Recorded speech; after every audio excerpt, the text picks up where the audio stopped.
අභියස අභිමානයෙන් හිටගන්න නේක විද දුක්කම් කටළු බාධක මැද්දේ දහසක් ප්‍රාර්ථනා හීන පොදි බැඳගෙන හැල්මේ දුවන පුංචි සමනල පැටවුන්ගේ අහිංසක හීන තවදුරටත් හීනයක් නොවන්නට අරුම ටීවී අපේ YouTube අවකාශය ඔස්සේ ලංකාවටම නොමිලේ ගණිත ගැටළු උගන්වන ආදරණීය ගුරු පෞරුෂය චාමර මුදලිගේ ගුරුතුමන් සමගින් ඓතිහාසික රෝහණ දේශයේ අගනුවර ගාලුපුරේ ආංගම සාරිපුත්‍ර මැදිමහ විදුහල් පියසට ආවා.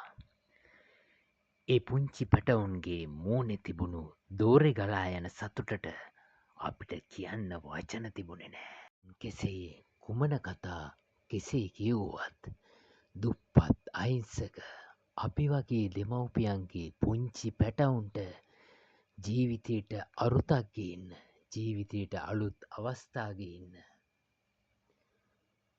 පහසුකම් සපිරි ජනප්‍රිය පාසලකට යන්න තියෙන එකම අවස්ථාව මේ 5 වසර ශිෂ්‍යත්ව විභාගීය බව අපි හැමෝම දන්න නිසා රට පුරා පාසල්වල නොමිලේ ගණිත ගැටළු සම්මන්ත්‍රණ පවත්වන ඒ පුංචි සමනල් පැටවුන්ගේ හීනවලට පාට ගේන අපේ ඒ සොඳුරු ප්‍රයාසය හැමදාමත් හරිම අහිංසක විදියට කාටවත්ම කරදරයක් නැතුව ඔබේ දරුවන් වෙනුවෙන් ඉටු කරන බවට ඇසිදිසි සජීවී කරන තතු විත්ති මේ ඔබට ගෙනහර පාන්නේ.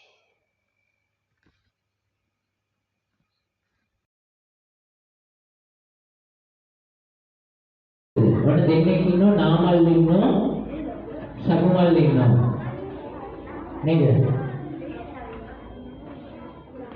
නාමලුත් ඉන්නවා සකුමලුත් ඉන්නවා. නාමල්ට වයස කියන නාමල්ට 10යි සකුමල්ට 17යි. ඊට පස්සේ මොකද කියන්නේ? නාමල්ගේ වයස දෙගුණයක් වූ අවස්ථාවේ සකුමල්ගේ වයස කීයද? නාමල්ට දෙගුණයක් කියන්නේ 10 වැඩි කිරීම දෙක නේද? ඒතර කීයද? 20යි. එතකොට සකුමල්ට කීයද? 34ද? නෑ. 10යින් වැඩි වෙලා තියෙන්නේ. ඒක නිසා 17ට 10ක් එකතු කරනවා කීයද? 24යි. itu udah enggak ada? Mana? Mau 27යි.